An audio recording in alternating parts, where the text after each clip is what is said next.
USA Warrior Stories is a nonprofit organization that interviews veterans and then turns their personal stories into individual documentaries. Please visit their website at usawarriorstories.org and donate today. If you are a veteran and would like to be interviewed, email USA Warrior Stories at info@usawarriorstories.org. Also, follow them on Instagram at USA Warrior Stories, Twitter at USA Warrior Stories, and Facebook, #USA Warrior Stories. So really, this interview is going to be surrounding PTSD. And just to give you a little bit of information about this, Michael, we just started, and I'm a 21-year retired veteran myself that suffers from PTSD, 70% disabled for that. And we did this podcast really to give a platform for veterans to come on and tell their stories. I heard you guys collaborated, so. Well, and just so you know, Jay, if it wasn't, if it wasn't clear to you what I was saying, Michael has put together a collection of songs from artists that he's worked with over the past few years, and has made a little album or EP, whatever you want to call it, a short album, featuring songs that are all about post-traumatic stress. And it's in the name of, Michael really coming to the understanding, and me as well, actually just recently coming to the understanding that what was affecting me was post-traumatic stress, because you can get it beyond. It's about you and how you process stressful situations. It's kind of like the tougher you are, the more likely you might be to stifle a natural reaction of fear or discomfort in lieu of putting up your guard. And then at a certain point, your body just starts freaking out without you being able to do anything to control it, because we pushed it down, and there's a lot of situations where that comes from. Exactly. So this whole record is just to give him a little bit of a platform to speak about this. It's been something that's really near and dear to his heart, and I know on whatever level, it's absolutely how he and I bonded as we were, just connecting over music and, connecting it with the heart. No, I love it. I love it. And I would love to hear that album. That'd be awesome.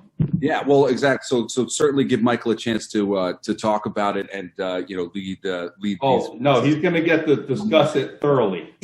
I served with him in Iraq. He's a really good friend of mine, and he was a chaplain assistant. So he dealt with PTSD a lot, and he also suffers from it. So he's one of the main focuses of the interview, since we are all about the veteran community. Oh, yeah. Yeah, and then we're going to be promoting Get Smart with Jesse, and that's on that's on the album that Michael's going to be releasing. Perfect. I'll introduce David as our veteran, and then Jesse as a musician, and then Michael as a producer. They're listening too. So I'm going to start off with David, and then Jesse and Michael, you'll close it out. But I want you guys to be able to tell your story, kind of like where you come from. Did you play any sports in high school or growing up? Any clubs that you were in? And then we'll go from there. So you're first, David. All right, sounds good. Too much sports growing up. Did a little baseball, but discovered girls my sophomore year, and just sports kind of fell by the wayside. Joined the military right out of high school, served in the U.S. Army for 21 years, 5 months, 11 days, but who's counting? And I was a chaplain assistant for the first 14 years, did tours in Bosnia, Afghanistan, and Iraq. And then my last 7 years was spent in recruitment, part of the U.S. Army Recruiting Command. Now I'm retired. I work as a workforce director here in Shelby, North Carolina, and just enjoying life, my brother. Awesome. And Jesse, if you could tell us a little bit about where you came from.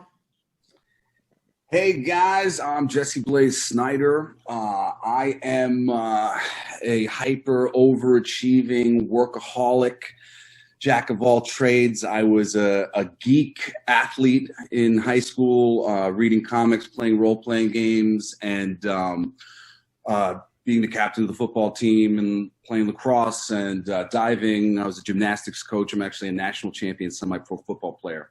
I got hit by a car when I was about 11 years old, and the overachiever in me decided that nobody would ever find out about what happened. And I ended up going to the hospital for a couple stitches because I got took off my bike by some good pedestrians, but I did not complain or say a word about what happened to me. And I got hit by a car by an SUV. I was riding from karate to BMX that I used to do with my father. And I had a giant motorcycle helmet on the handlebar and got hit on my left side, did major damage to my legs, knee, everything, major damage to my shoulder. And of course, I was a little kid who just got hit by a car. And I pressed this moment of craziness down, like, no. And in my 30s, it started just like coming out of me, pain. And I realized that playing football and playing all these sports, I was just masking pain that I've been experiencing my entire life. And past 10 years, I've been on the healing journey, figuring out what the hell was wrong with me, how I did this to myself. It's gone very much into my music and into so many of the things I talk about. I do a Twitch stream every week called The Live Stream of Consciousness with my good friend Michael Zinn, where I've been able to talk about some of these things, but it's very much related to PTSD, and I'm happy to be here to talk about it. Thank you. And then Michael, if you can close us out with the introductions. Hi there, my name is Michael Naranjo. I was born to an Uruguayan mother and an Argentine father in Rhodesia, 78 now, Zimbabwe. Came to South Africa, cut a long story short. It was quite a tough upbringing with my mom. My dad was really close. We were very close with each other. I was involved in a lot of sport, a lot of rugby. I enjoyed basketball. Went overseas, came back. I got married, got divorced. A lot of things in life happened, and to cut a long story short, got signed, got the deal, in the band, and then I was faced with an accident, being hijacked and shot 3 times in a hijacking in South Africa. It happens basically every 14, 15 seconds. It's quite a high rate in South Africa, and so that was quite crazy in 2009, and that's where everything stopped. And I'm sure that the gentlemen that are all on this platform and everybody's watching, when I say that it stopped, that's when it happened, when PTSD kicked in without me knowing about it, what it was, why would I react these ways. I fallen in love with a wonderful woman. God gave me 4 children from another marriage, and growing up I realized that there's something that's not really happening with me. I was, how do I say, I was serious enough to look for help, because I couldn't lose my first love, which is my family, the music, the relationships I have. And I had to go and find a way to function. It was very difficult. This happened in 2009 with the shooting, my dad passing the way he did. My father was murdered, and that was 2013. And what's happened is that COVID has just brought a lot of these things to light, especially in these times. My heart goes out to everybody that's sitting with us. I'm a late bloomer. I only found out this about 4 months ago, and I realized that it was a degenerative situation, and I didn't want to do that. So I needed help to recover my mind. I needed to scientifically do that. And through a lot of advice, people have told me about transcendental meditation and TM and what that does scientifically for your frontal lobe if it's a degenerative situation. So that, in an introduction, this is what we do. And we also incorporate music and do that sort of thing to create awareness for PTSD. I thought I was terrified that I had the concussion disease that Chris Benoit had. The wrestler, he snapped and he hurt his whole family. It was very uncharacteristic according to so many people, but damage within the brain. And I would react sometimes so darkly. I'm just not myself. And I remember turning to meditation without telling anybody. But as soon as I read that meditation had been shown to heal your brain, I was quietly convinced that my brain was not doing well. And I dug into meditation. And when my brain got scanned, I wasn't so scared. Well, I was still kind of scared to get my brain scanned, but it was like 6 years later. And when I got the scan back, my scan had damage all over it, but all of the damage was very faint. It was all healing. It was all going away. And the doctor said that if it was true what I was saying, that I'd been meditating as much as I had, he imagined that it would have been much worse if he'd seen my scans 5 years earlier. And I just started doing that because I was living in fear that something was wrong with my mind. Yeah. So, David, I know you retired from the military. I know we served in Iraq together. Now, when you entered the military, what was your influence to do that?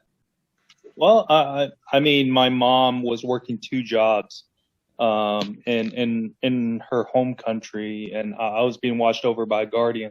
So she was working 2 jobs just to get me through high school. So that kind of told me that college was not going to be an option unless I went and got it myself. So that's it's a funny story. My ex-girlfriend, I thought it'd be a joke to give the recruiter. Now I'm dating myself a little bit here. Give the recruiter my pager number or my beeper number.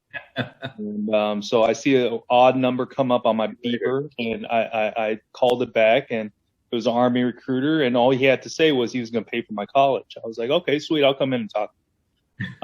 It didn't take very long for them to convince me, and I joined basically for the college money. And it gave me a little bit of direction as well. It was kind of like I didn't know what I was going to do. I didn't know how college was going to be like, what I was going to study, and if I was going to go look for work or whatnot. So I just was like, all right, well, at least this is a path, So I jumped on that and kind of just rolled with it, and enjoyed it to a certain extent, and just got used to it. You kind of get acclimated to that lifestyle, and you just kept re-upping, re-enlisting, looking for opportunities. And when you're in the military, Jay, it's like once you hit that 8-year mark, you're kind of stuck. You're just like, man, I'm almost halfway there. I ain't gonna get out now. Exactly. There's no sense in it. I'm gonna get that check, man. I'm gonna get that retirement check. I ain't gonna quit at 8. So once you hit that 8-year mark, you're pretty much stuck. Yeah. Now, how does it work for somebody who doesn't know that with like 8 years or whatever? Because does it eat into what they pay for your college or whatever? No, not necessarily. So there's a few things. There's a few programs out there. There's the GI Bill that pays for your college once you get out of the military. But while you're in, there's something called tuition assistance, which basically they pay for your college, whatever you're doing during the time. So the whole time I was getting my education done in service, I got my associates, my bachelor's, and my master's before I got out. Uncle Sam paid for the whole thing. And I was able to transfer my GI Bill to my wife and my kids for their education. So I was double dipping there. But the whole 8-year thing is this. When you hit 20 years in the military, you can retire. Now, the rules are a little bit different now. They're doing some type of blended 401k style system, I think. But essentially, you hit 20 years, you can retire, and you can start collecting a pension right the month after you get out. And so a lot of careerist soldiers like me and Jay here, we that's something we aimed for. We aimed for that 20 years. And once you hit 8, you're kind of almost halfway there. A lot of people enlist that first enlistment for 4 years, and then they re-up for another 4. So by the second time you're looking at re-enlisting, you're sitting at 7 or 8 years. And it's hard to get out of something that you've already committed 8 years to. After you've dedicated 8 years of your life. And the good thing about it is because every year the Army gave us $4,500 to go to school that year. Yeah. So, and every year it reset to $4,500. So if you play it right, like David did, you can come out with your master's degree. But then you also have the post 9/11 GI Bill, which pays for 4 years tuition to any public school you choose, gives you a housing allowance, which allows you to pay for your housing and allows you to you get an extra $1,000 a year to help pay for your books and everything as well. So the Army takes care of you. The military does take care of you when it comes to college and getting your education. And that's one thing I really enjoyed about it. I mean, I gave my GI Bill to my wife. You know, I got my degree while I was in school as well. So it helped out a lot. But David, as a chaplain's assistant, I know you dealt with a lot of individuals, a lot of soldiers coming in with PTSD. And how were you guys able to help them out? Well, you know, we're coming in, the responsibility of what's called a unit ministry team, which is composed of me, the chaplain assistant, and a chaplain who's the clergy, is to not only be that religious service provider, the religious aspect, no matter what your religion is, to be that conduit. They also look out for the soldiers' morale and welfare and personal issues as well. Identification is the first thing that comes up. You know, it's not always apparent that you got soldiers that come in and see you and they're not quite sure what's going on, because PTSD, yeah, it's mental a lot, but sometimes it develops into the physical. You know, starting off with I can't sleep, or I sleep too much, or habits changing, can't focus. It affects a lot of different things, a lot of different physical things as well. So you know, doing much of the clerical and operational piece. The chaplain is the one that usually identifies all that, but we do see quite a bit.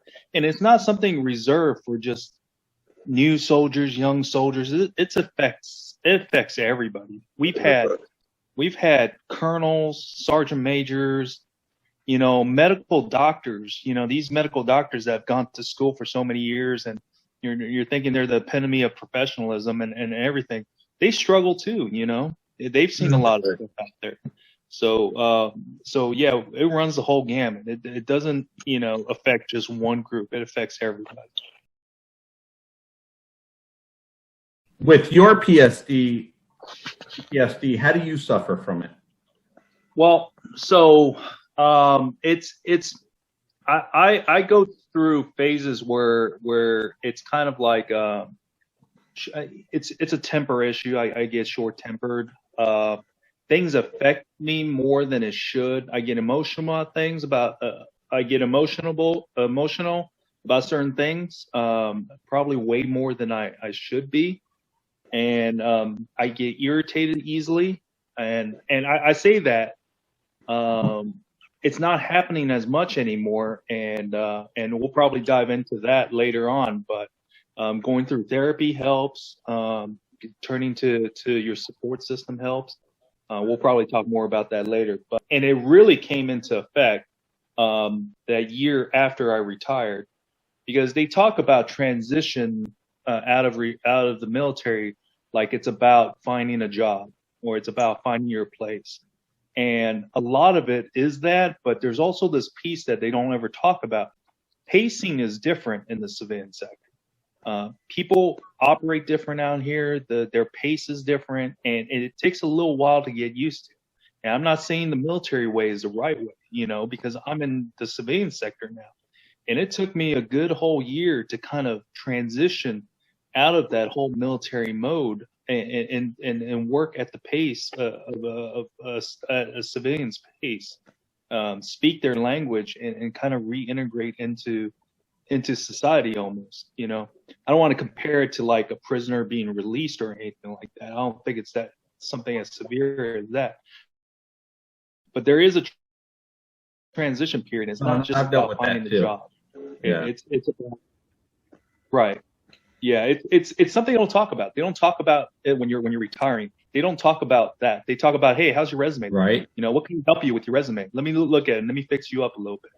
How's your VA pack? Did you get your VA rating yet? They talk about all that stuff, but they don't talk about, hey, you're the outsider here. You know, you're gonna have to reintegrate into the system. You know, you're gonna have to talk a different way. and you're going to have to act a different way, and the pacing is different. Exactly. Everything's different. And did you get your 20 years? What made you get out of the military? It was time, man. It was absolutely time. I mean, did you ever do recruiting?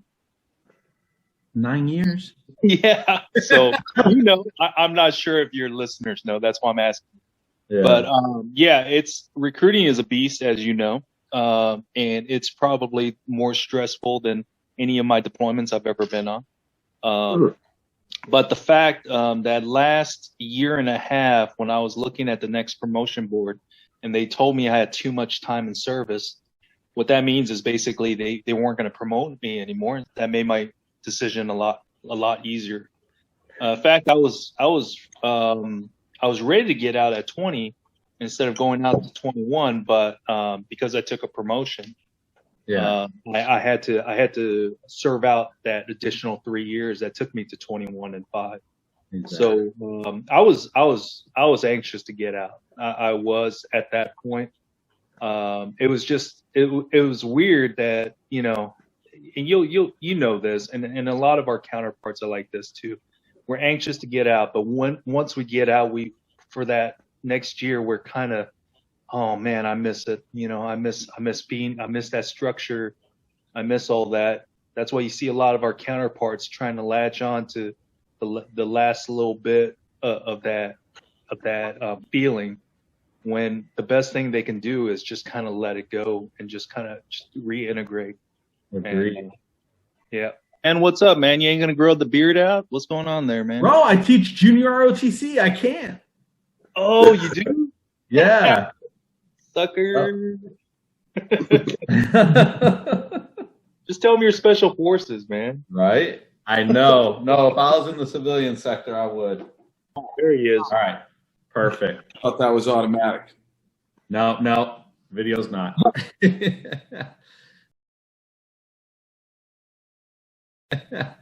Nice.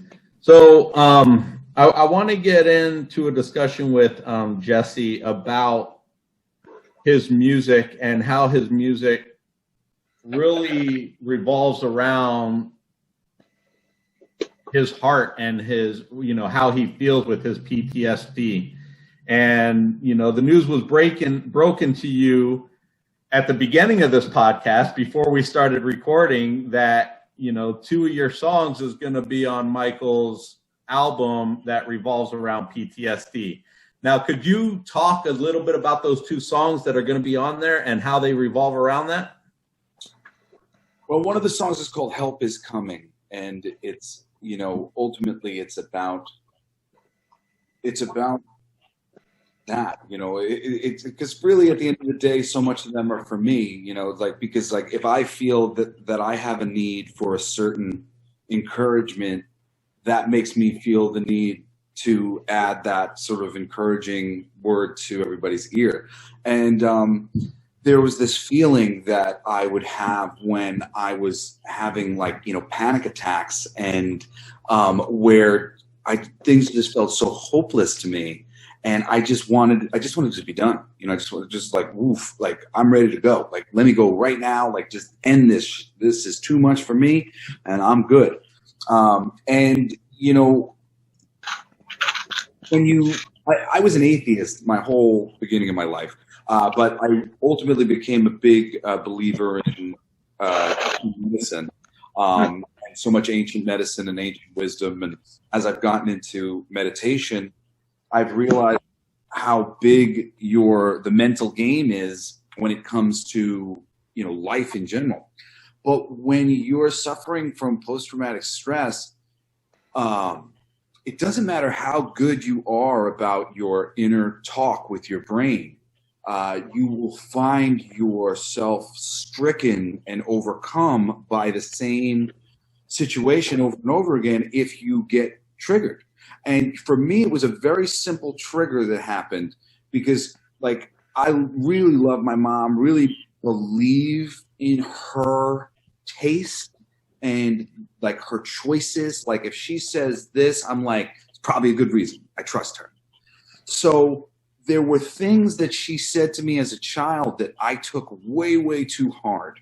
Mm-hmm. And and I hope my mom never hears this because I don't want her to feel bad about it, because it's, it is what it is. You're a kid trying to honor your mother, and the experience that I had when I got hit by that car was that me being hit by a car would be a difficulty for my family, that I might have to go to the hospital, that they might have to pay bills that they couldn't afford, and that I was being a burden. And I am somebody, it's kind of stupid to say this about yourself, but I'm very noble. I really don't like things to be like about me. Like, I know I seem to be that kind of person. I'm a musician.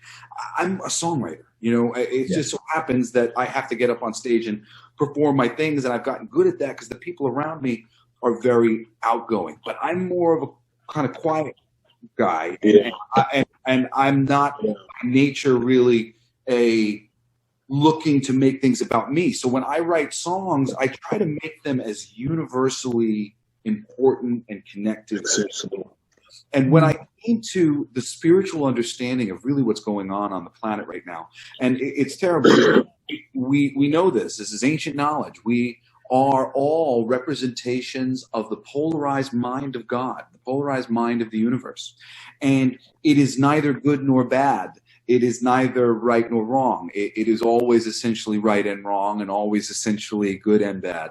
And we right now are taking our advice in our politics from the left and the right, which is the stupidest thing to do when you know that you're living in a polarized mind of God.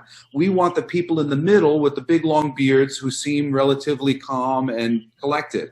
We don't want all of the post-traumatic stress suffering crazy people on the left and the right, because I tell you what, that is who is there.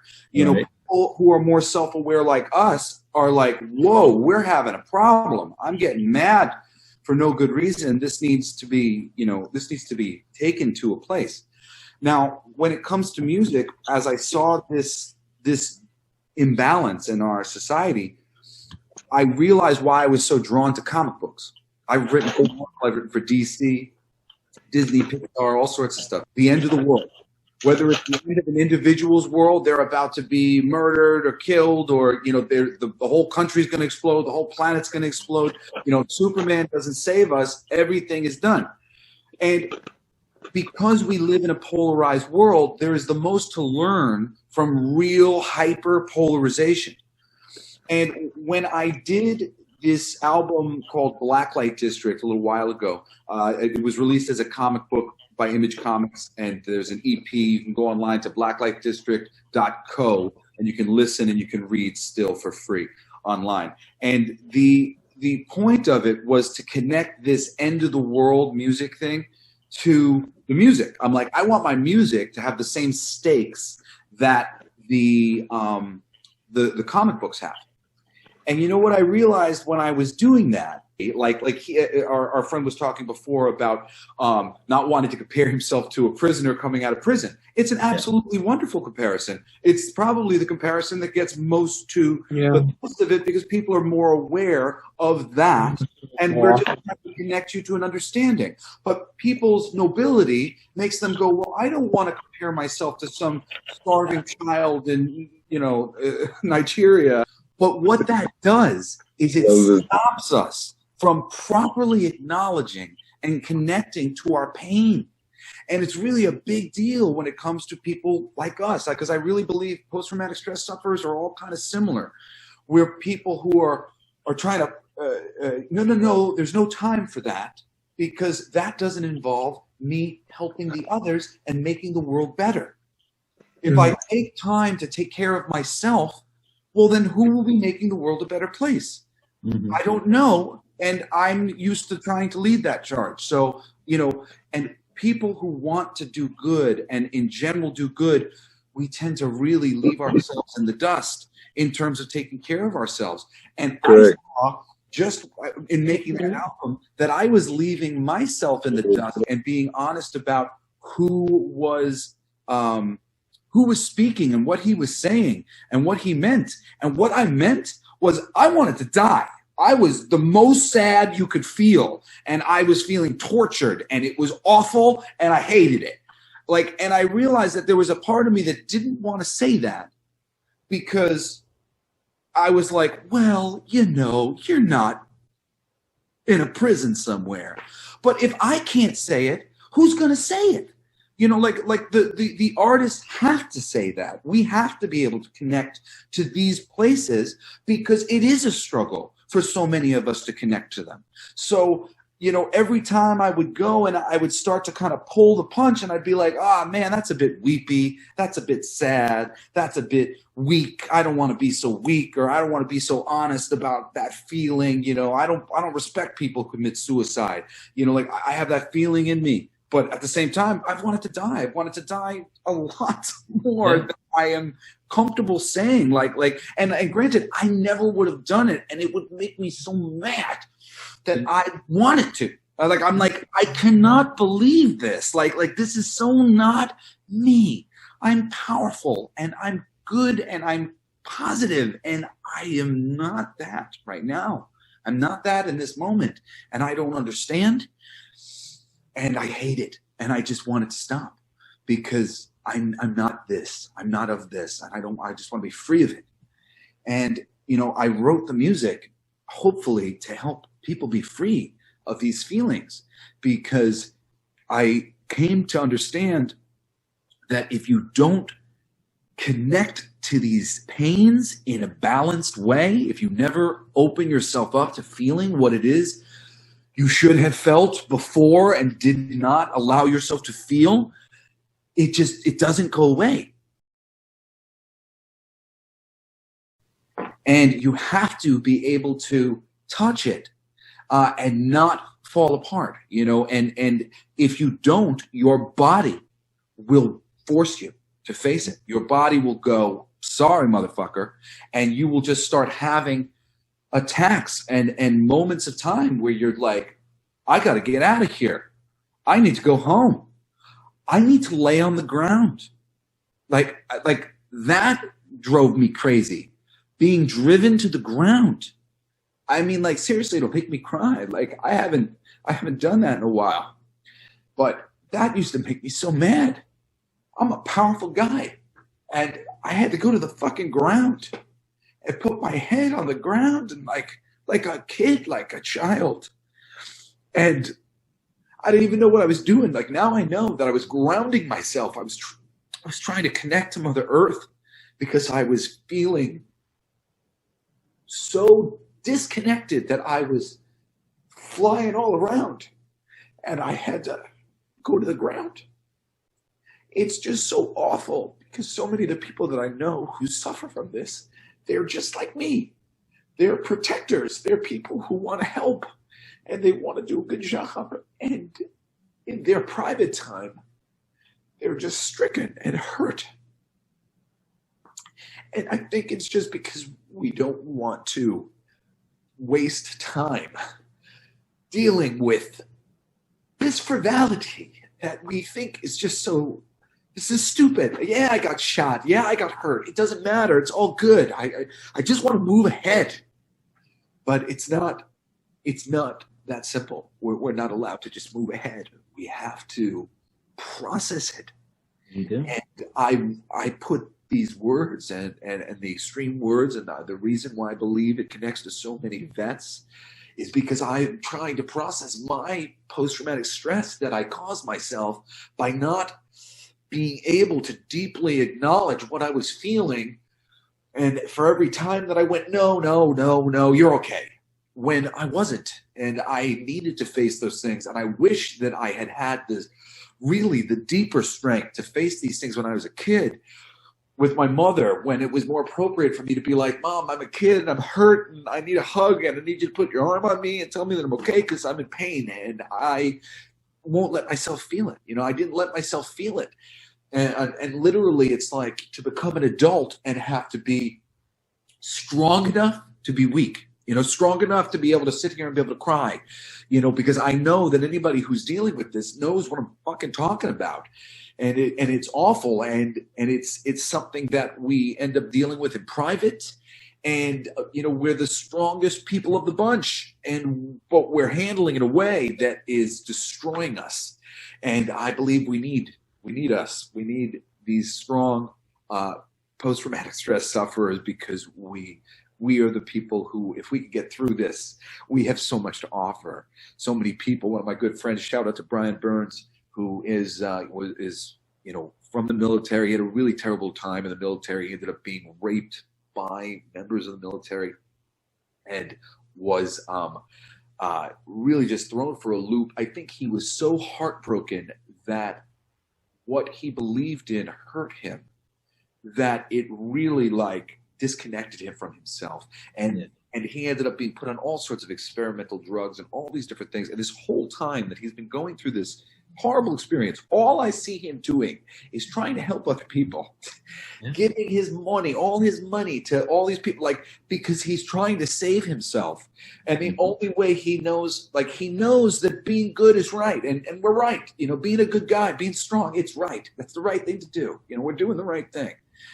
But he doesn't know how to take care of himself. And he's going, well, maybe if I just do more good, I'll just do more good, because I know on some level that's right, and that's what I'm supposed to do. And they tell you on this stupid airplane, you put your mask on before you put your kid's mask on, because if in going to put your kid's mask on you pass out, what good are you to your kid? What good are you to anybody else? Exactly. If in going to help somebody else you fall into a terrible panic attack, you fall into a depression where you can't move, what good are you?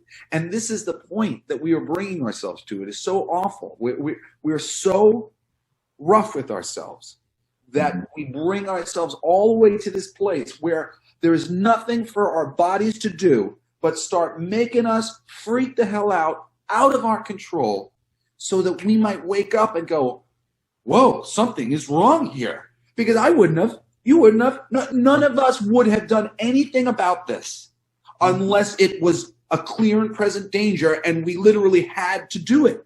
I had to do it. I couldn't play with my children anymore. Yeah. And I said, oh my God, what have I done? What have I done? I can't do that. I have to fix this. I have to fix this. But it does it. Yeah, and I'll tell you too. I mean, that's the main reason why I started this podcast, and I started the show that we did, Combat Zone 360. And it's all because, a lot of people aren't as talented as Jesse Blaze Snyder. They can't write songs and go out there and tell their story like you can. So this is a platform for them to come on and tell their stories, what they've dealt with, how they've overcame these obstacles, what they're still going through, and educate themselves on how to deal with it. And one thing I tell a lot of people is you said this very smart thing about, you have to take care of yourself before you can take care of others. And I tell that to everybody, anybody. If you can't take care of yourself, you're not going to be able to take care of others. And you need to focus on your own issues before you can handle anybody else's issues. And it's a huge thing that individuals need to overcome.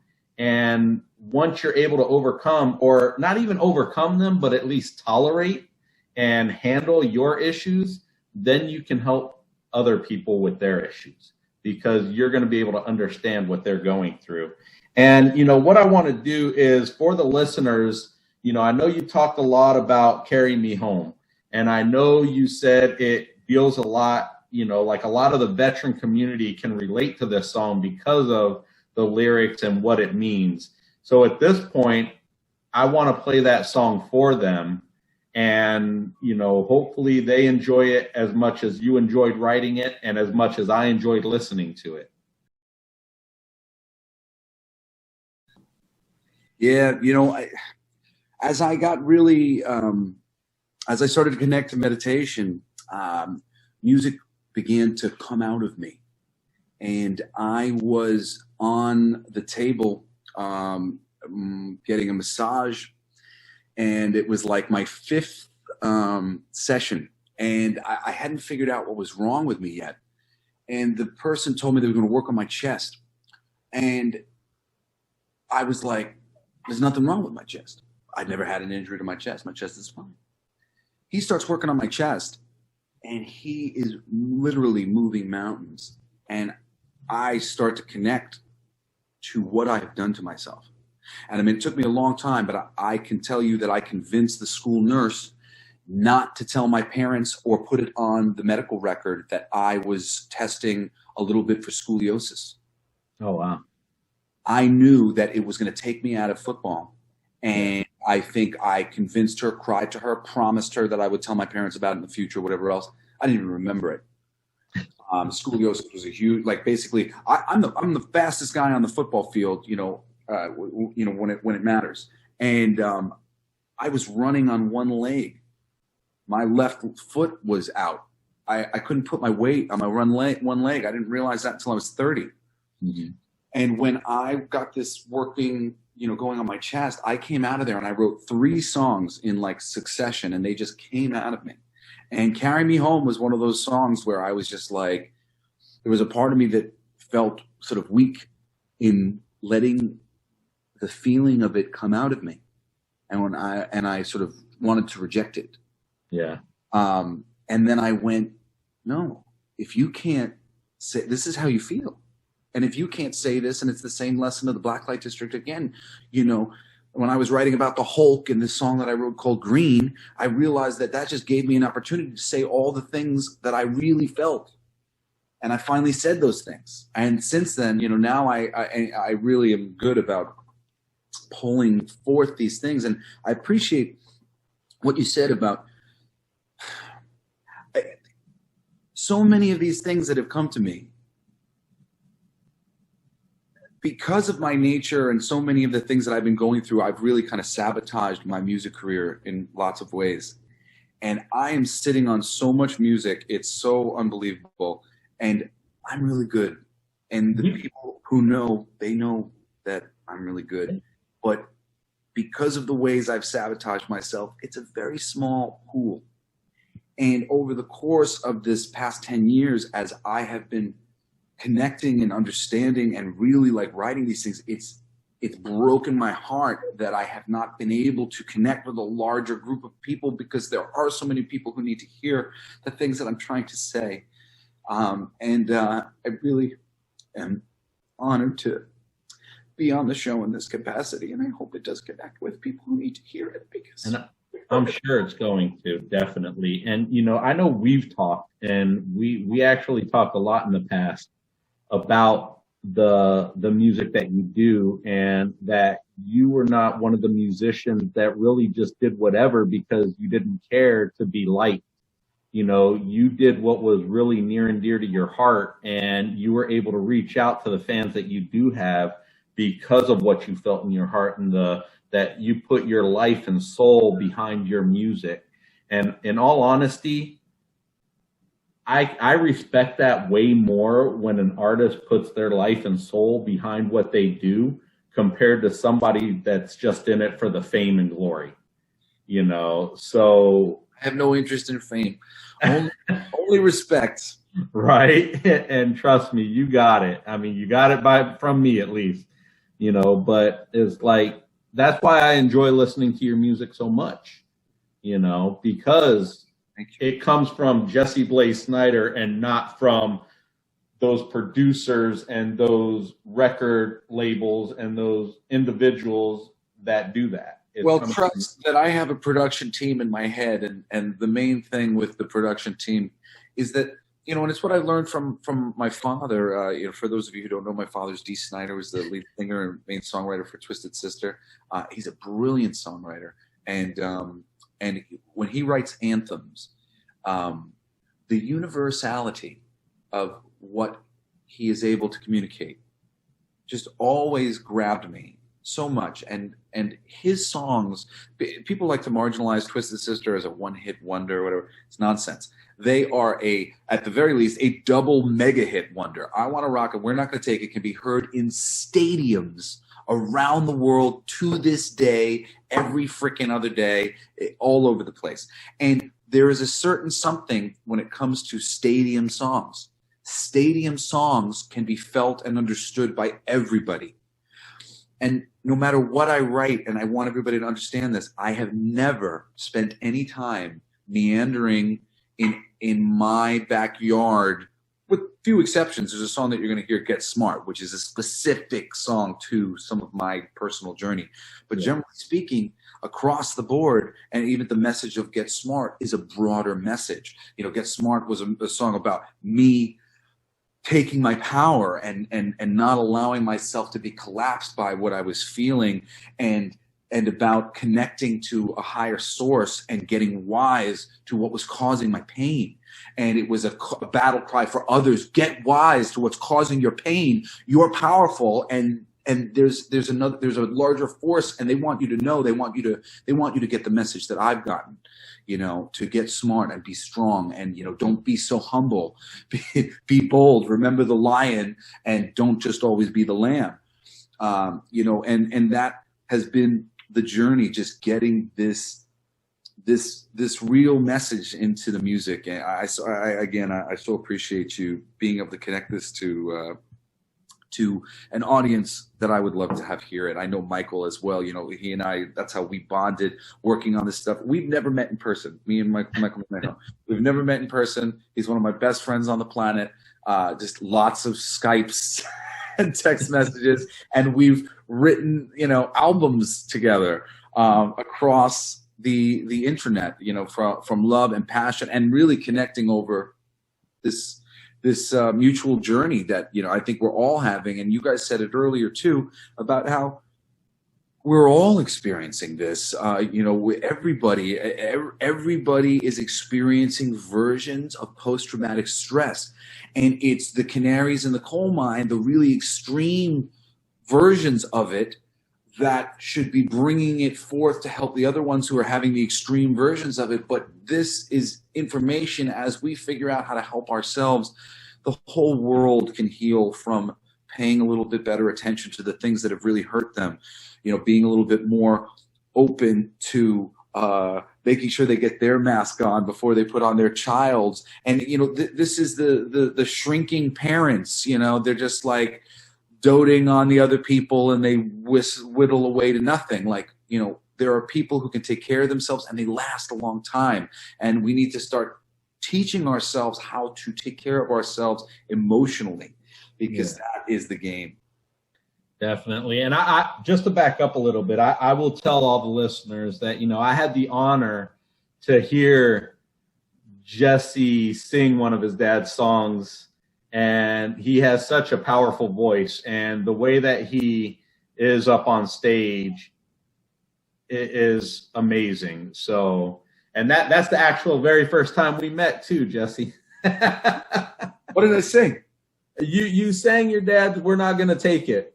Oh, nice. It's relatively rare for me. I break it out very rarely, but I do. Well, it was at the thing in New York City where like all the artists came in and got matched up together. Oh, was it like the Ultimate Jam Night, New York? Yes. Oh, that's right. Yeah, cool. That's right. Yeah, it was right before coronavirus. Yeah, that was fun. Oh yeah. Michael, and I really want to talk to you about, you know, the album that you put together that's based around PTSD. You know, what made you push that album, and what made you move into that realm? I know you have a lot of history within PTSD, and trust me, the story that you told at the beginning of the show is just wow. You've dealt with a lot throughout your life, but I want to know where this idea, this album came from. And really, besides Jesse, who else is going to be on it, and what can we expect? Thank you for giving me this platform to just, you know, say a few words about this, what we're going to be talking about now. It kind of fell accidentally. I've always been someone that always tries to complete something that I start. And I've always been very, very hard on myself, especially with my work ethic. But what drove to this direction of PTSD awareness was I'm sure you gentlemen may understand what I'm speaking about.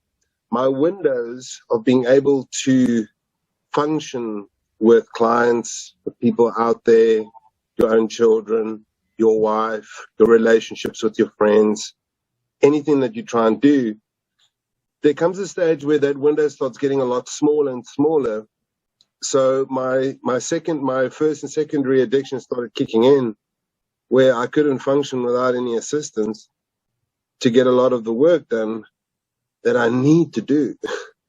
And as Jesse said, I mean, there comes a stage where you can't help yourself. All you want to do is help others because you don't really know what's happening to yourself. And as I said, these things started happening a little bit more. I call them irregular inconsistencies. And I try and identify with these things. Went to an occupational therapist, did some cognitive tests with me. It was a grueling and it was a huge eye-opening situation that for all these years I didn't know what was happening with me, but it's called panic attacks. It's called anxiety. It's called thoughts of suicide. It's called you're not good enough. How can you help others if you can't even help yourself? It takes you away from that closeness that you have with your children. It destroys the intimacy with your life partner. It destroys intimacies in all levels, not just, and you try and keep your hand above the water. You try and keep your head every day above the water. You learn to focus. I mean, this all happened before I could identify what was really wrong with me. So I only found out about this diagnosis about 3 or 4 months ago, if I'm correct. And I started talking to Jesse about it. Because Jesse and I, we're good friends. We don't just talk about music. Music will always happen. And I realized that I was on a really bad road. My wife started really worrying about me. I started taking walks to the beach, imagining myself that I should just walk in the water and never come back, because I cannot self-isolate any longer and be away from my family and not being able to function normally. And I've got a wonderful dog. She's an Argentine Mastiff, a doggo. She's recently certified a service dog. She's my wife and it's our family dog. I mean, our children and my wife, we've all been through some serious stuff in our lives.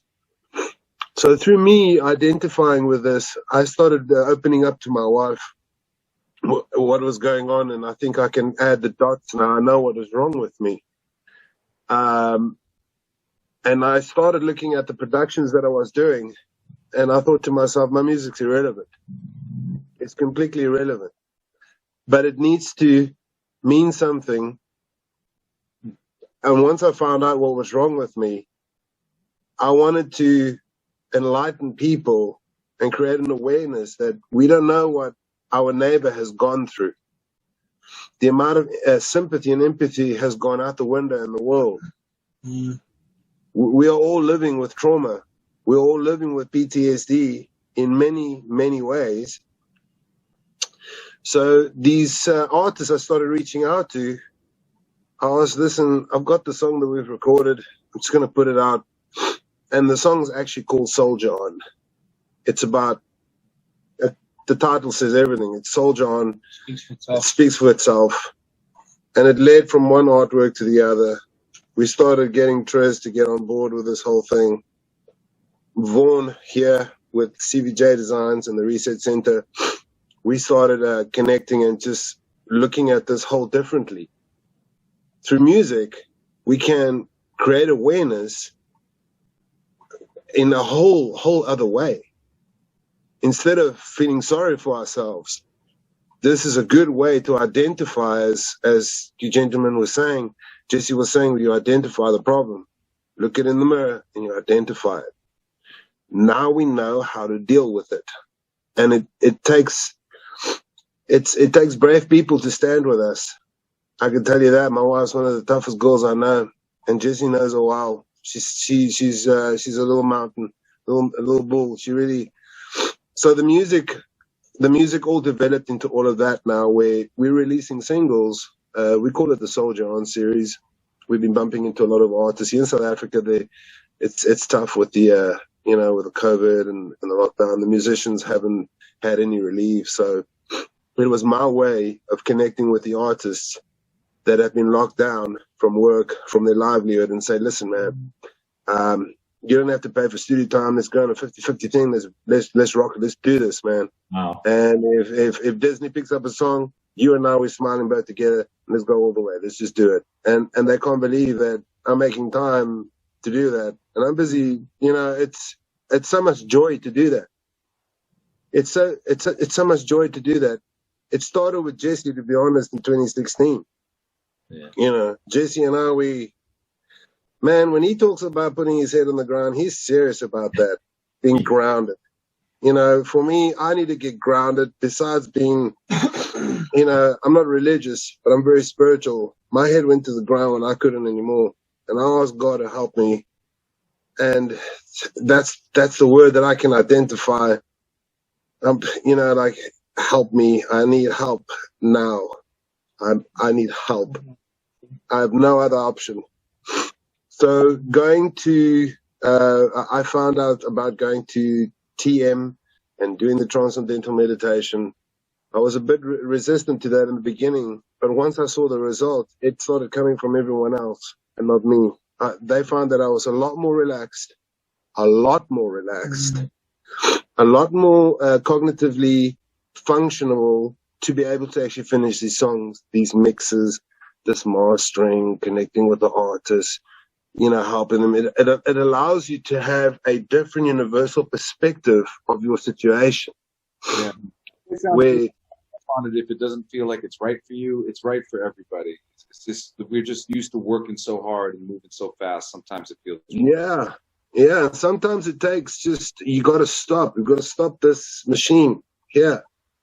And I'm speaking from someone that has post-traumatic stress disorder. To say to your mind to stop, it's something ridiculous to say.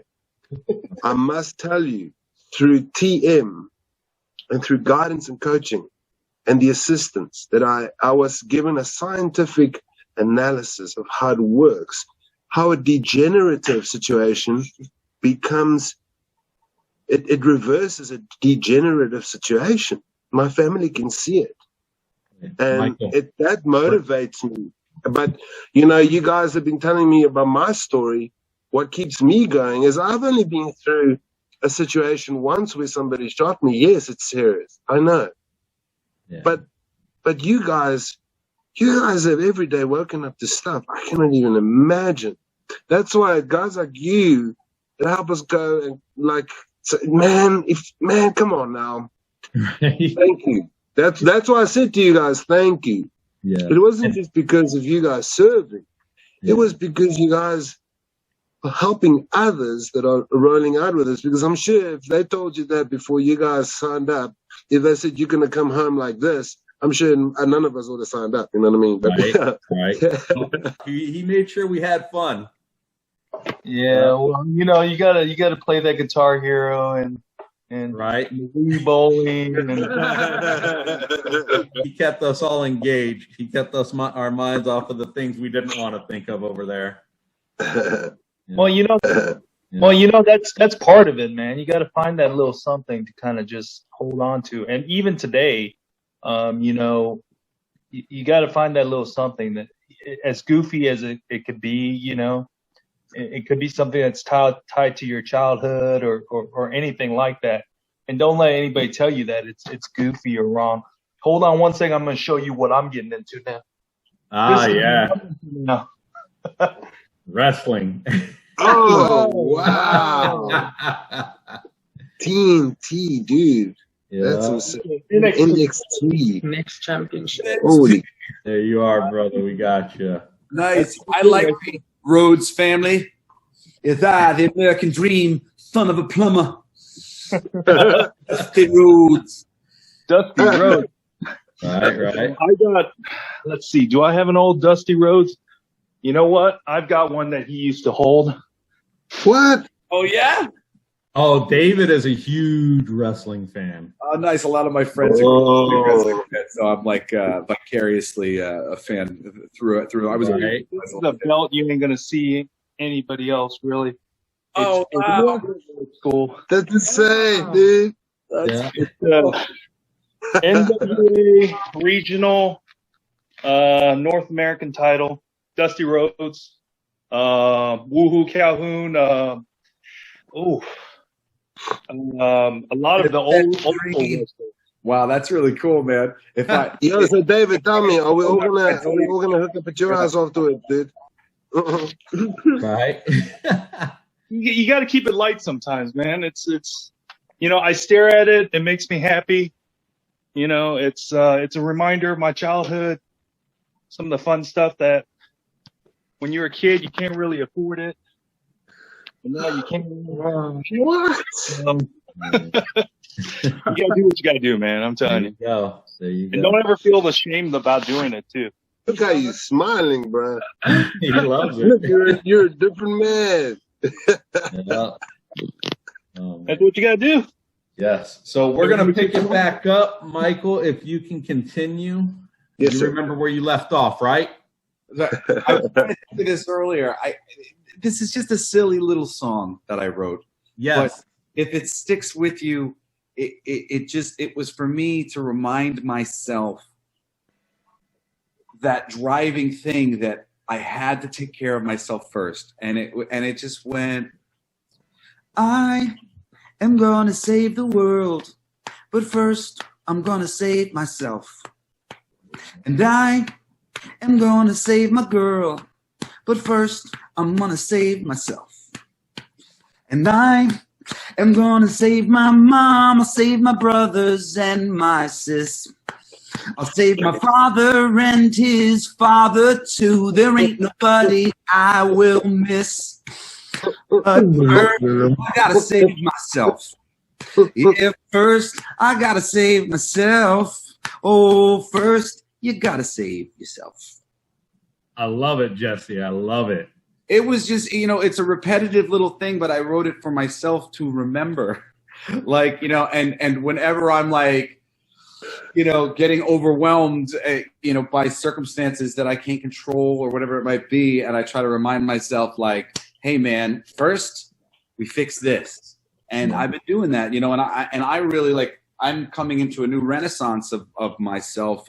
My health's coming back. I'm going to the gym again. I'm really doing great. I spent the past 10 years suffering from chronic pain every day of my life and just grinding to get to the bottom of it. And there is, there's light at the end of the tunnel. And, I got a really great relationship that's helping me so much too. It's amazing when you have a supportive person who cares for you and knows what sort of a good person that you are and how hard you are on yourself. Because sometimes when you're somebody who's hard on yourself and you end up in a relationship with somebody who's hard on themselves, and then they're just hard on you as well, or whatever, or they're just end up focusing on the negative, where I think, people dealing with this, we need as much encouragement as we can get. Exactly. Yes. Michael, does that remind you of all the things you wanted to say? Actually did. Thank you, son. Actually did. Thanks, son. Well, yeah, you can coming back actually to teach Soul your John. cadets that, you can use it as a cadence or something. When Right? you're No, I love it. I love it. Yeah. Go for it, Michael. 100%. Cool. Thanks, guys. You guys all helped me out on this one. I completely lost my train of thought.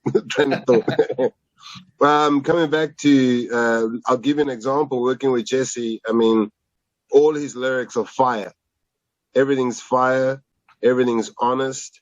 Everything is, and I've never ever had to tell him, Jesse, I think, we had an A&R meeting and we think that maybe this song or that song or this, none of that. I think Jesse was the one that came to me and said, Mike, listen, I redid the vocals because I really want to get this song. I cuss on this one song, but it's really how I felt. But I think if we did another version, it might just spread the word a little bit further. And I said, Jesse, of course we can. We can do that version, and we got this version. And it's about making the artist happy. And Jesse he's always been happy. I've always tried my best to treat his music real estate with so much integrity. That's, for me, the bottom line. You know what I mean? That's all we have. That's all we have is our word. And let's not go down Scarface Road. I mean, we know exactly what it means. So one of his songs, like I said, Help Is Coming, actually I started spinning on my phone because I needed to hear that. I mean, even though myself and Jesse put the song together, I needed to hear that. It was medicine for me. Get Smart, the other song, with the other artists. So what I did was, even though Jesse's got a full album out, it's online. Go and check it out. It's really cool. It's called Come With Me If You Want to Live. There are songs that I felt I said, Jesse, listen, I think I'm going on a journey here, and I think people need to hear the true message of what's up with us, man. Maybe they need to fix themselves before they could fix anybody else. How do we do this? And we have music. And this, I hope this answers the question of how the music, what I do and what I ended up doing, even though with whatever has happened to me in the past, what TM has taught me is I got to check in with myself before I check in with anybody else in the morning. I got to check myself out before I check out myself, anybody else in the day, at the end of the day. And for me, it's seeking the kingdom of God first in the morning and that sort of thing. I got a ship to run at the house. I got four teenagers and one young adult. So I needed to find a way how I could carry on doing this, but it needs to have a tremendous purpose. Mm-hmm. And I think it's happening. So the artists have been so good and amazing. Their response has been amazing to this. Some of them actually said that they need to just hold on a second. They want to do research first because they don't feel they've got PTSD. Yeah. The minute they do research, they realize they actually are full of it. Exactly. And you know what? And this is the road we walk, man. This is the road we walk, and we check in with each other.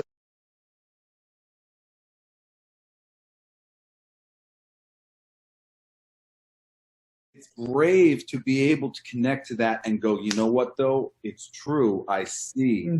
You know, there was a part of me that did not want to admit that I have Asperger's. Like, I do. It's pretty clear to me that I was never diagnosed, and I learned to do things in enough of a way that I covered it up really good. I'm really charming, but I've always referred to myself to my family I'm a little bit like a robot. You guys don't. I guess people don't notice it about me, and it's why I'm as good as I am at a lot of the things that I'm good at. But on a certain level, the way I do things is very structured, and it's all of this quiet, things that without understanding.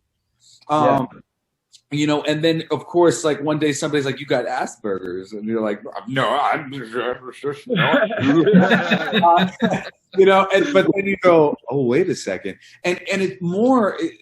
It's about understanding yourself. Look, the spiritual journey. If you want to look at it that way, there is an answer. We're here to understand ourselves. That is the journey. If you don't have that to understand the why of it, it seems a little bit like, what the hell's going on? Why am I having to experience this?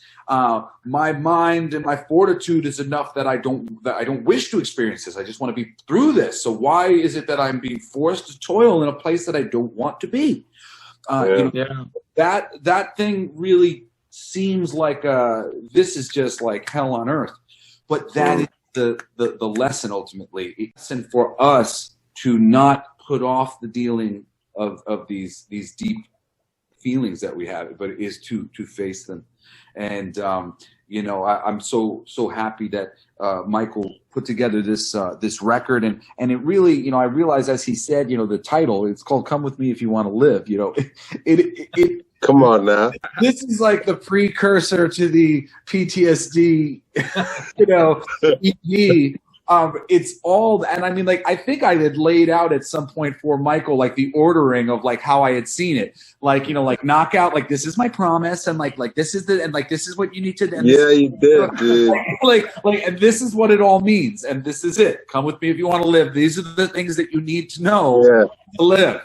You did, dude. Yeah, I love it too, and that's why I brought in a plethora of people within this interview, because usually I have a veteran on and we talk, but I know, just like everybody knows, PTSD is just not a veteran thing. And I don't just have veterans that listen to this, podcast. And that's why I wanted both veterans and civilians on here. So everybody realizes that if you have it, it's okay. We just have to overcome and learn how to deal with it. And I'm so disappointed I'm not a musician because I would have loved to have been on the album. But hey, not everybody has talent. Dude, you guys want in the band, man. We're ready in the band. Right?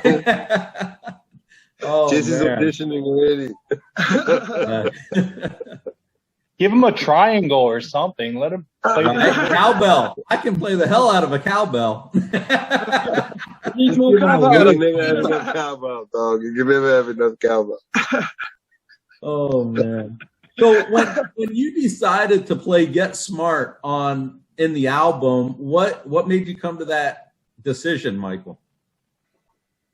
Well, I had made this music, and Jesse had bounced some ideas off me, and I said to him, Jesse, because what he does, he sends me little voice notes. I love this dude. He sends me little voice notes. If people actually know how we recorded this album, they're gonna be like, "You did what?" He sends me little voice notes, and he's making sounds, and I'm like, I think that's the bass, and I think that's the drums, and I'm trying to, like, in my head, I'm like forecasting, and I kind of come up with a little idea. I send it back to him, and he's like, no. That was actually the guitar, and the other noise was the bass. And I'm like, I swap him around, I send it back to him. Then he sends me back a vocal. And then when he sends me back a vocal, it's like, oh my gosh. I look at Joanne and my wife, I'm like, this dude is phenomenal. Joe, okay, let's just keep going. And that's what we kept doing. We just engaged each other as people. And how I stumbled across my boy Jesse was, I was on Facebook and I saw a photo of, I think it was some gig that was happening, Whiskey and Go-Go. It was like a jam night situation, and Papa D was jamming, and Jesse was jamming with his dad, and there was a whole bunch of photos. I'm like, oh wow, look at that! Wow, the one where who's that big guy hugging that the singer's hugging the smaller dude? And then I saw photos, and I'm like, whoa, that's his son. And I recently lost my father to a really hectic situation. And I think that's where I would say the trauma latches onto an energy where you can draw from that's still alive, living, and positive, where a father can still embrace his son.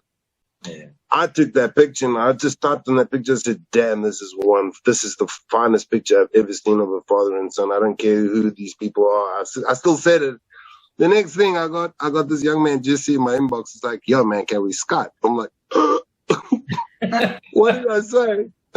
I'm in Uruguay in South America, and this dude in Los Angeles is like, I don't like what you. I don't know if he's gonna like tear me to pieces or whatever. So he says, "Hey man, hi, how you doing? Listen, I've got some ideas of some songs." And I'm like, this guy's talking to me like he's known me like since school or something, like kindergarten, like our friend there pulling out those belts. I said, gosh, man, he'd be like the perfect friend to come out. We're all meeting at his house, okay? We're going to go check out wrestling. We're going to go watch the whole SmackDown series at his house this whole weekend.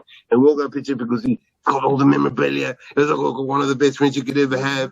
Jesse's like, dude, let's go make some music at your house. Cool. I'll see you then. Oh, we all go to his house and we blah.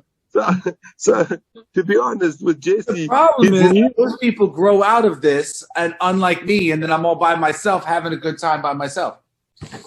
Oh, dude, let me tell you, just connecting with Jesse with the music and all that. What has happened is that I've learned that Jesse was on a journey, a very different journey than I expected most I would call artists or would go on. He was more on a self-reflective journey that many times, instead of us having meetings on Skype, we'd have 4-hour chats of like, you know what I did today with my kid? Or, you know what I did today? Like, it was crazy. And Jesse like starts talking about something else. And then I start talking about something else. We never got work done for at least 6 months. We were just like, hey, dude, how you doing? Or, dude, man, it's such a bad day, dude. It's just like, it's not happening. Just like, don't worry, dude, let's make a song. I'm like, cool, dude, let's hit it. So we've always had this little electricity of energy between us as people. And we've never had the opportunity to be in a studio together.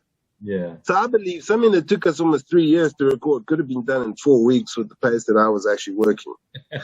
But And our better, friendship and has, better, I it was mean, better too. I had to just go, okay, it's fine. It is what it is.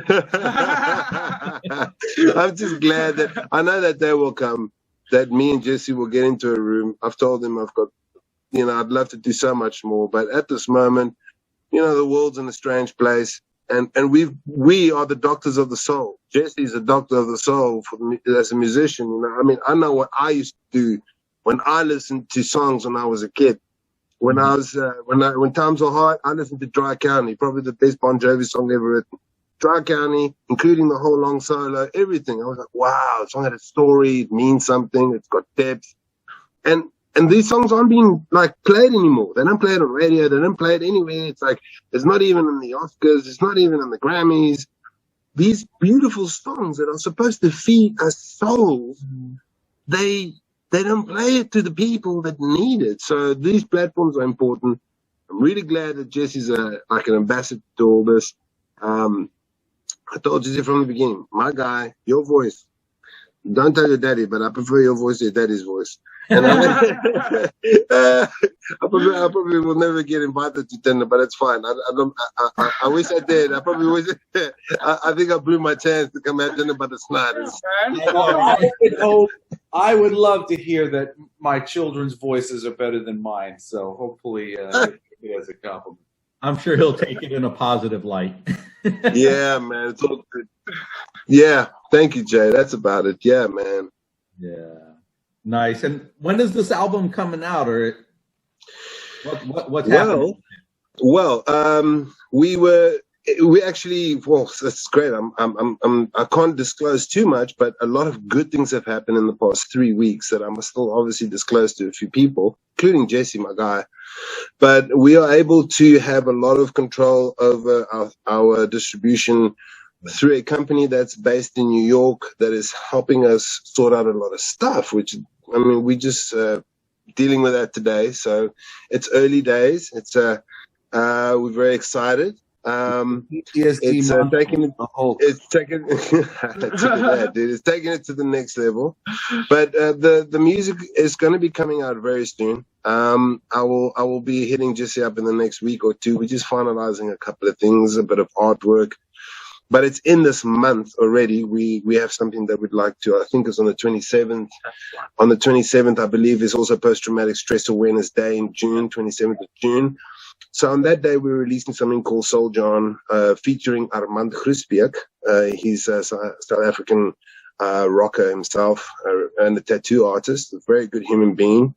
Being there for me when I needed to pick up the phone and say, hey, man, I messed up, or hey, man.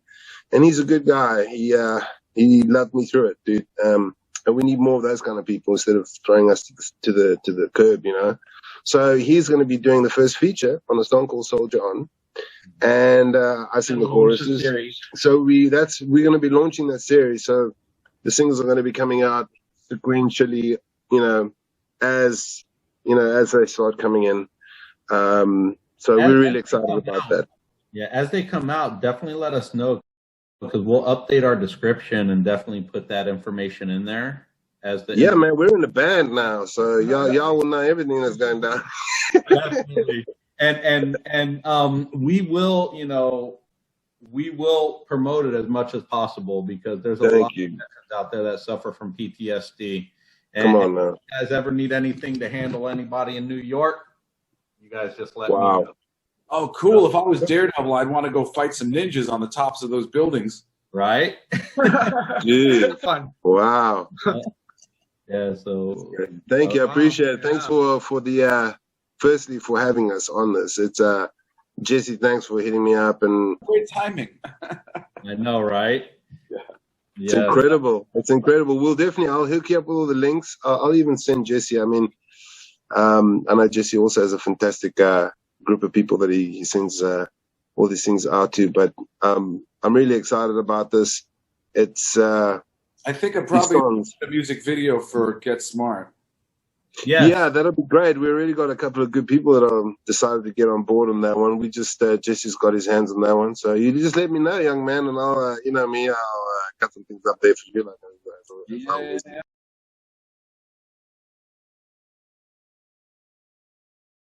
I hope you guys enjoyed this one as well. And can I just say to so people have some sort of an idea, the deeper meaning within this thing is I've come to over the years as a straight edge person who did not drink, did not smoke, or I didn't do anything of any kind. I was not a partier. At 28, as an intellectual, I began to open myself up to the world of plant medicine. First cannabis, which was very helpful with my anxiety. I didn't know I had anxiety until I started to smoke marijuana, and I realized that I could be much more calm than I was. And then eventually, because of Steve Jobs' recommendation of LSD, because of why creating Apple computers, I looked into LSD and ended up trying psilocybin because that was natural. And psilocybin was a very powerful experience. Psilocybin is being used to help people with depression. And again, I didn't know that I had depression because I wasn't facing these things. Yeah. And I sort of like came through it feeling just enlightened. And over time, not just myself, but my whole family, minus my father, my mom, myself, my two brothers, and my sister, we've all been working with ayahuasca, which is the mother of all psychedelic plant medicines. Most of us have gone to Peru to do it. We've also done some stuff out here in Los Angeles, and very respectfully, shamanically, not like we're doing crazy drugs, but doing a drug that has been shown to help alcoholics and drug addicts kick their habits, heal. That's been shown to help a range of different things. And this journey that I went on, though I'm focusing on the plant medicine aspect of it, it's meditation, it's Reiki, it's so many different things that I opened myself up to, acupuncture, all different things. But it was about getting smart and realizing that old school American, everything American made's great. Everything that they thought of before America doesn't count.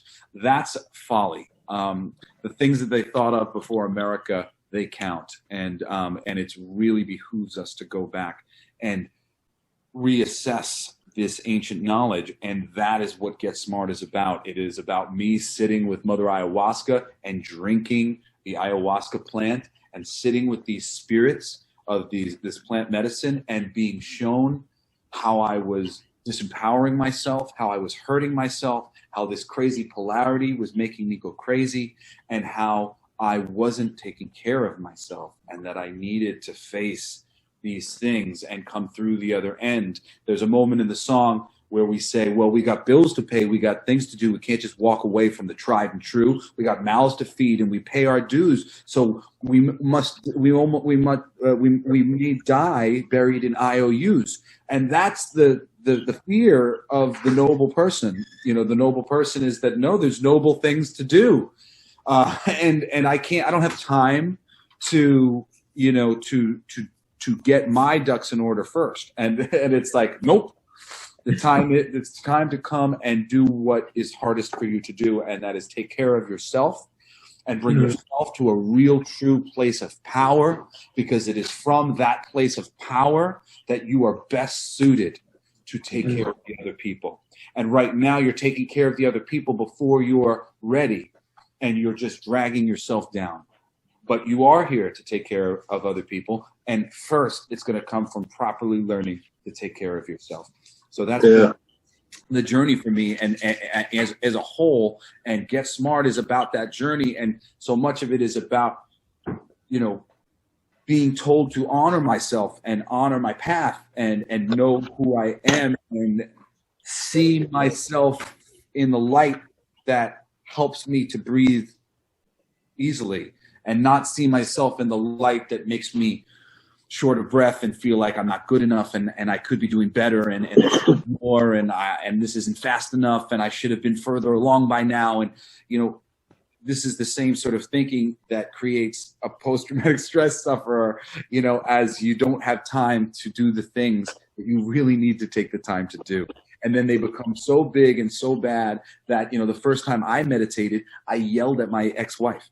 Like, I literally came out of meditation and I was like, you fucking said something to me and you messed it up and I just was in there for a half an hour and I'm all stressed out and it's your, like, I did. Like, I sat for half an hour in silence, getting angry. And I came out of the room and I was Back like, in the room, don't do it again. oh, I mean, it took me a minute before I was able to, like, because that's not my nature, and I don't think it really is. I think Michael had said something similar to me somewhere along the way of like, well, you know, I would have always said that meditation wasn't for me, but like I feel like I've seen enough things, I've heard enough things that I feel like I gotta try. I gotta try to do it. And really, that's the thing. You know, we got to try something. Once we get to the point where we go, all right, I'm fucked up, and I got to figure out what it's about, and I got to figure out how to move forward from this place that I find myself in, because this isn't livable. I can't live like this, and I got to make some progress. So, I mean, I hope that people hearing from us today and hearing any of these songs, that it connects with people on that level, and you know, don't think for a minute of any of this song in particular being hubris. You know, this is a really humble man trying to empower himself to get through and get over these things that prevent us from doing what we're here to do, which is bigger and is more powerful than it. But we get so excited about helping others and putting ourselves, you know, doing the things, being commodities in the world, helping the world be additive, that we forget to do the things that we need to do so that we don't just drop dead one day of exhaustion. You know, we have to learn to keep the pace that we can keep. And because yesterday we never started that way, now we got to bring ourselves back to that place, bring ourselves back to a new place where we're still aggressive and we're still happy-go-lucky and we still are ready to help and we're still Johnny on the spot. But we know that if we're not feeling right, we take a break. We know that if we need a nap, we take a freaking nap. We know that if we need a cry or to talk to a friend, we talk to a friend. We don't just go, oh, well, no, I got to do this thing, you know. And it's hard for me. Like, you know, I work like a day job, just like for like extra bread, like at a collectible shop. And it's ridiculous. I hurt myself working there all the time for no good reason, just because I've got something to do and I want to finish it. I want to get to the end of it. And literally somebody will tell me in the middle of it, yo, Jesse, you haven't stopped moving in like 6 hours. Like, take a break for a second. And I will literally be like, yeah, but I got like, it'll just take like a minute, another hour, and I'll do the thing, and I'll do the fucking another hour of work, and then I'm leaving, and my back hurts, and I'm like, shit, man, I should have listened to Aaron when he said, take a break. He was right, and I didn't, and now my back's killing me, and that's the stuff, you know, that's the difference. It's the remaking Jesse 2.0, the Jesse who can chew bubble gum and, you know, pat his head at the same time. You know, I can take care of myself and I can also do the thing that I want to do and get all the things done. We can do all of it. Yesterday, we just didn't have any interest in taking care of ourselves, and we need to develop a keen interest in taking care of ourselves. And it helps, honestly. My girlfriend, who you see me occasionally making eyes at, she just brought me a coffee. So I thought that was a mirror. She is so supportive, and you know, if you can get somebody who sees you for the hard worker that you are, and knows you at your soul, and isn't going to judge you when you take a nap, because they see what got you here, that you're driven, and that you've driven yourself into the ground, you know, and now the ramifications of that are in the offing. You're having to deal with it, and you're trying to heal and work back. And, you know, a good relationship in somebody who can be sympathetic. That's really the big thing. You know, it's hard for us to be sympathetic for ourselves. And sometimes we can bring in a person who's unsympathetic too, because, well, we're not sympathetic, so it's not really a requirement that was needed.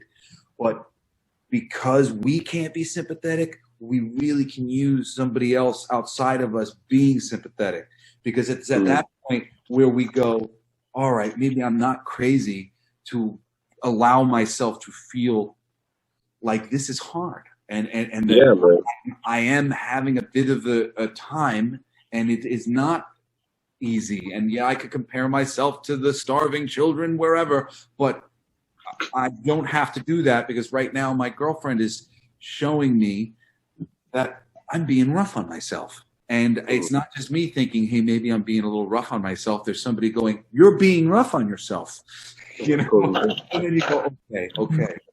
Because really, I mean, it's if anybody leaves this show with anything today, you got to take care of yourself.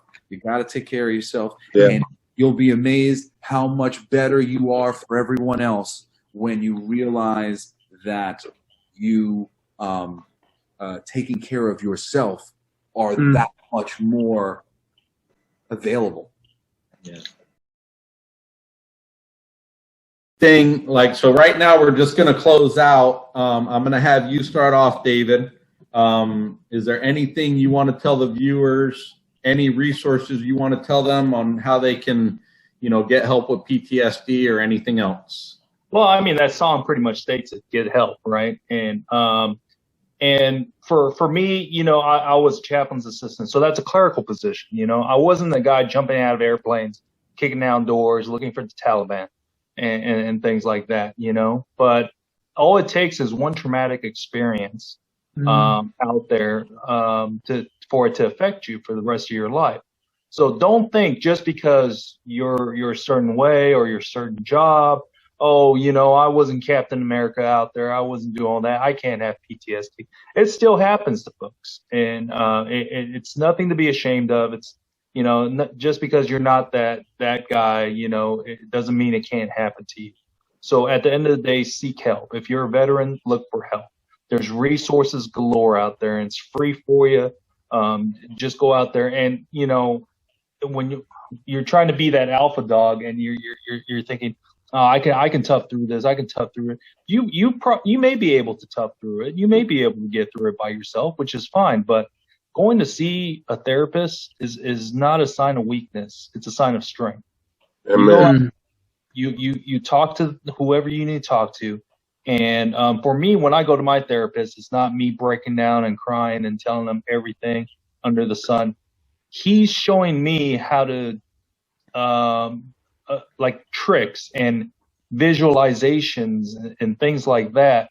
I mean, meditation may be good for somebody, but for me, it's visualizations. I'm good at looking at everything kind of like in my head, and just kind of the world's a stage, and just kind of move the pieces. Great. Yeah. So the whole, hey, you've got something bad going on, just get that little vaudeville hook and hook that bad thing right off the stage, and then replace it with something nice. So things like that, visualizations and things like that, just little tricks to help me out. So it doesn't have to be a breakthrough every single time you meet, little things like that to help you out, a big deal. And you just feel better. At the end of the day, you just feel better. So definitely get help. Go out there. Don't be, even though you could do it by yourself, and you probably could, but get help. It'll go a lot smoother for you. You'll probably get to your goal a lot quicker than you would have done. Yeah, definitely. And if anybody wanted to follow you on social media and find out more about the chaplain assistant, David Lee, where could they find you at? Well, I'm not big in the public eye, really. I'm gonna start growing a following. I am the workforce director for Foothills region, and I cover 4 counties in North Carolina. Essentially, I help businesses and job seekers and training seekers with grants and just building the community. And it's like being in the military. It's about service. So don't worry about following me on social media. I'm nobody special, and I'm just out here doing my thing. But if you recognize me, definitely say hi. Definitely. All right, and Jesse, how would you want to close out? What do you want to say to all the listeners? It doesn't matter what happened. Doesn't matter why you feel like you have post-traumatic stress. Don't even get hung up on that for a second. Because honestly, if you walked across the street and a mouse came out and you got post-traumatic stress from that mouse, if that's true, I feel for you, because it's not fun. This isn't fun. And, it's a very unsettling experience. And I find it most unsettling for the most powerful and most passionate among us. And, you know, I really want to see everybody healed. I want to see everybody helped. When I find out that people have chronic pain, it breaks my heart because I've dealt with it enough to know it's just torture. It's not fun. It's not fun, and you feel like you're all alone. And it's just the worst experience, really, that you can go through on this planet. I'd say maybe short of being away from your children, which I'm dealing with right now, which isn't fun either. But Never is. It really is a difficult thing, and don't be so proud as to not recognize who you are, because it will only get worse. Just blocking it does not work. You know, it just will eventually come to roost. And the quicker you can actively go, you know, there's a problem here and I want to address it, the easier it will be for you to address it. And, you know, of course, being consciously aware of what's going on with you and what's going on in your body and your mind is a huge part of it. You know, so perhaps just getting your awareness together and then listening to some music with the purpose of thinking about where you are and what you want to do and how you can change your thinking and where your trauma is coming from. You know, figuring these things out. You know, some people don't like to talk to therapists. What you know was just suggested. Visualization's great. I did some visualization meditations just a few weeks ago that were really, really powerful. And I tend not to keep coming back to them because visualizations aren't super powerful in my brain. I don't see them very well. But whether you see them well or not, it is the most powerful thing you can do. I would recommend it more than meditation if you're drawn to visualization. Visualizing yourself calm, visualizing yourself happy, visualizing yourself not reacting to the things that you've reacted to in the past. You know, visualizing scenarios the way you might like them to be, as opposed to the way you've seen them before. Visualization is a very, very, very powerful tool.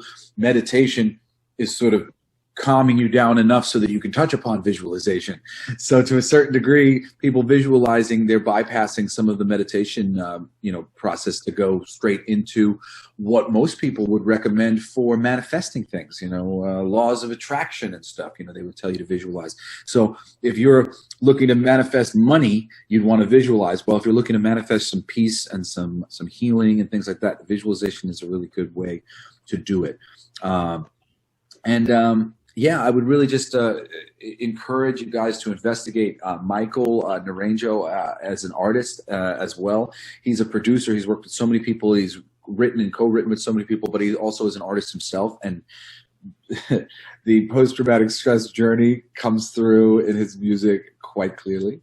I know he would just leave himself as just a producer here, but I really encourage you to check out what Michael has to offer. He's released a lot of stuff over the years. And then myself as well, please, you know, type Jesse Blaze into wherever you listen to music and a lot of things will come up. Anywhere, period. Anywhere.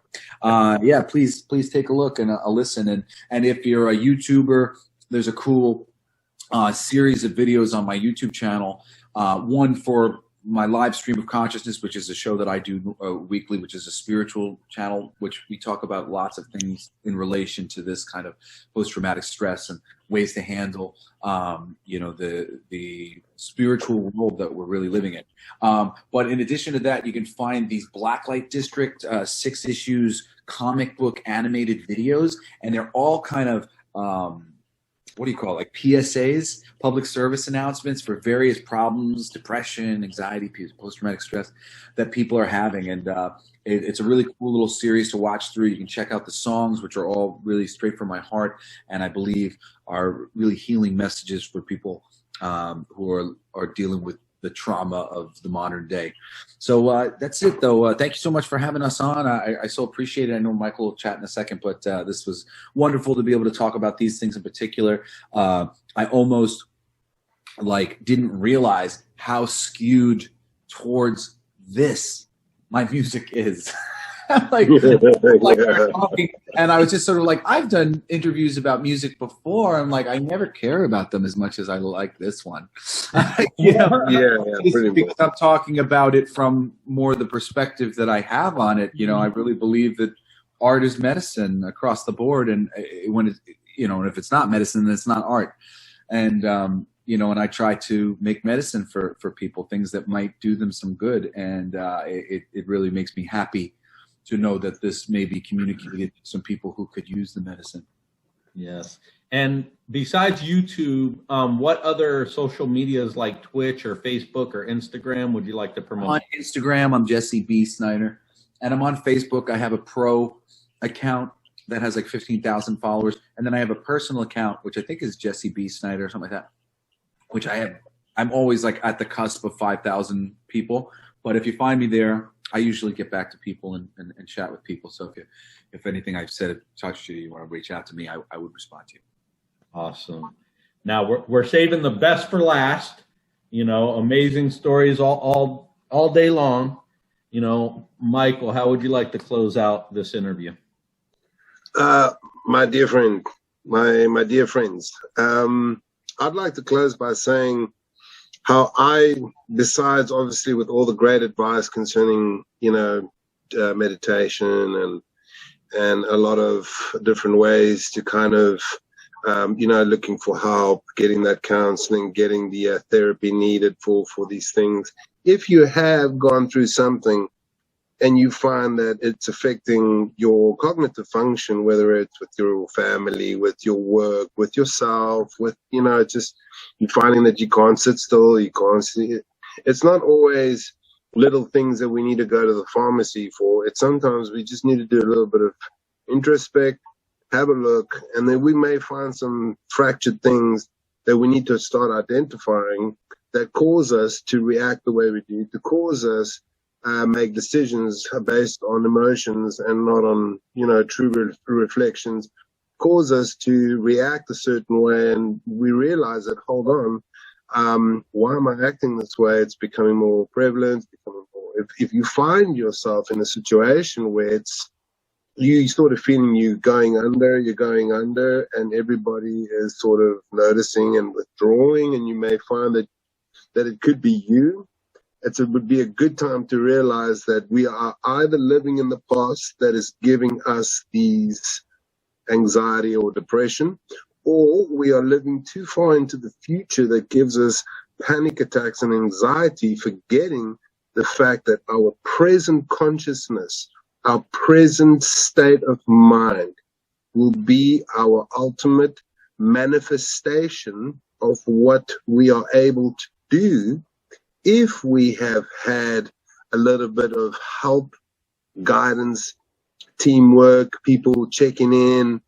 There's a whole system you can rally around a whole bunch of people.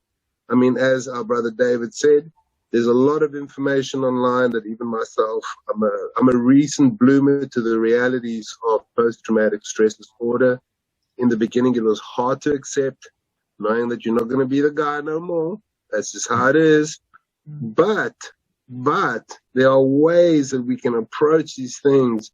There are ways that would allow us to realize that we have a second chance at doing this with a tremendous amount of patience with oneself. Mm-hmm. And that's being present. If you're walking your dog, if you're going to the beach, if you're spending time with your children, don't think about the next thing or think about the past or something happens, react on. It's so easy to do that, so easy to be reactive. I'm so hard to blame on that myself, but it's to have the visualization. That's something I learned today, is to visualize. And I think I've been doing both sort of, unintentionally I've been doing both of them. And I realized that even at home, our teenagers can say some things at home, and we know that, hey, you're going to go down that road. We know what it is. But sometimes on a bad day, these little innocent ways of our teenagers reaching out to us as parents, we need to be checked, because our reaction will determine how they would react in the future. We are setting the boundaries, and as parents, we need to check ourselves. As friends, we need to check ourselves. As husbands or wives, we need to check ourselves. Friends, family, we need to check ourselves.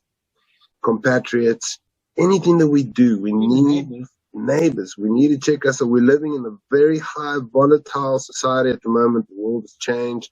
Everybody's been squeezed right now. So if you find yourself in a situation where you're too far in the future, too far in the back, that doesn't allow you to live in the present, it'll be a good time just to ask a few questions, or maybe just search online and have a little bit of information. You might find yourself in a situation where you can identify. Good time to make the action and get help. That would be the one thing, especially, I mean, coming from us here at the Research Center, that's what that's what we advise everybody that we bump into, you know. And you can check us out. I mean, I am online. I'm very active online. I'm always promoting everybody. And, it's just on Instagram, it's michael.p.naranjo. And Vaughn is at CVJ Designs. And also we run the whole Research Center thing. We do a lot of, we go around and try and do as much as we can. But then we also have the DMT Artist group, or DMT Artist YouTube channel, where we have all the artists that we put online. You can find us on Facebook, Michael Naranjo. If any of our stories or what Vaughn or myself has been speaking about, if it's touched you, as Jesse said, please feel free to reach out. We do respond. And I can vouch for Jesse. He definitely responds.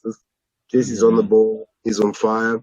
And, yeah, just David and Jay, you guys are incredible human beings. We've never really met, but we are doing this together in different sides of this planet, and we know there are a lot of people that are listening to this, and there's a true sense of salvation needed. There's they want to save either the marriage, they want to save the relationship with the friends or family or kids. There's salvation and restoration needed. But it starts here. It starts in the tank. It starts, with us, and that's the way, man. I mean, we only here for a little bit. You know what I mean? Exactly. Oh yeah. Now, does your battle buddy Vaughn want to close out with anything? Come on, Vaughn. What I want to do now is I want to ask for any alibis, and what that means is if anybody else wants to say something, now's the time. Come on in, Jesse. Yeah. You just hit the nail on the head, Michael, but because I wanted to say this before, it's about feeling like a burden. Yes. Those who are suffering the worst are beasts who feel like burdens. And when we feel that way, the beast does not like it. And we really drive ourselves mental, and it can be really hard to reach out to somebody, and that's why we say something of like, it is strength to go to a therapist, because the whole reason why you did this to yourself in the first place was because you didn't want to be extra in a bad way. You were trying not to be an additional burden for the group. You were trying to keep those things within and go, no, that's all right. Everything's fine here. I'm not extra. I'm extra help. I'm extra. Yeah. Really, you got to stop treating yourself like you're a burden. I mean, I'm saying this to myself, really. I know how much you want to help, and you want to just like be effective and useful. I mean, really, like the biggest part of feeling suicidal thoughts was being frustrated with my level of use. That I knew how useful I was, but I wasn't seeing myself be utilized to the abilities, that I knew I had. And not only that, but I was additionally dealing with something that seemed to be stopping me from being able to get to the place where that was going to come. And every time it would come up, I'd be like, fuck this. This is just slowing me down, stopping me from being useful. I want to be useful. I hate being a burden. And then it's like, oh, I'm going to go and I'm going to cry for a minute. I'm a burden. Oh, I'm going to go and I'm going to take a rest. I'm a burden. Don't go to that place. Realize that, you should have been taking care of yourself from the beginning. And it's this small choice that you made a long time ago that is what you are paying for now. And that in order to correct that, you're going to have to overcorrect a little bit, but that's just because you didn't do it the right amount at the time, you know? And so don't let yourself feel like a burden for taking care of yourself and properly addressing the things in your life and in your mind that need to be addressed. Your friends love you and care about you, and they would much rather hear your story than attend your funeral. You know, it just really just don't, if you start getting that energy of like, I'm a burden on my family, I'm a burden on this earth, like, no, you're not. And the mere fact that you think and are concerned about that demonstrates what little burden you really are, because most people don't even care, don't even think twice about being a burden. So if you're sitting there worrying that you may be burdening people, trust me, you probably have not been burdening people as much. You're a warrior. Yeah. Right. That's right. So that's it. That's all I have to say. Thanks so much for having us on. Yes, anytime. And I would love to do this again on other topics. You know, I enjoyed having everybody on. And Jesse, I want to personally thank you for letting us use your music. You know, our intro and exit out of the show is actually Jesse Blaze Snyder's Knockout. So, yes. So your award-winning theme song. There you go. Yes. Heard it here. Mike Ranjo is the co-author and producer of Knockout, and so I had to get Michael's permission before I said it was okay to for you to use it. So he heard of you a couple weeks earlier when I reached out to him about that, and we had just won an award for the South African Indie Music Awards for Best Heavy Metal Single. So that was pretty cool. Amazing, and congratulations to both of you guys. Thank you very much. Yes. And thank you, David, for coming as well. It was nice connecting with you again. Yeah, thank you, David. Brother. Good to hear your story. Yes, Brother David Lee. Keep doing good work, anytime. Yes. So I just want to say to any veteran out there, if you want to see us cover a topic, or you're a veteran and you want to come on and tell your story, please email us at combatzone360@gmail.com. And we would love to have you on the show. And until next time, make sure you thank a veteran. That's it. You guys are awesome. Thank you. Thank you so much for this, brother.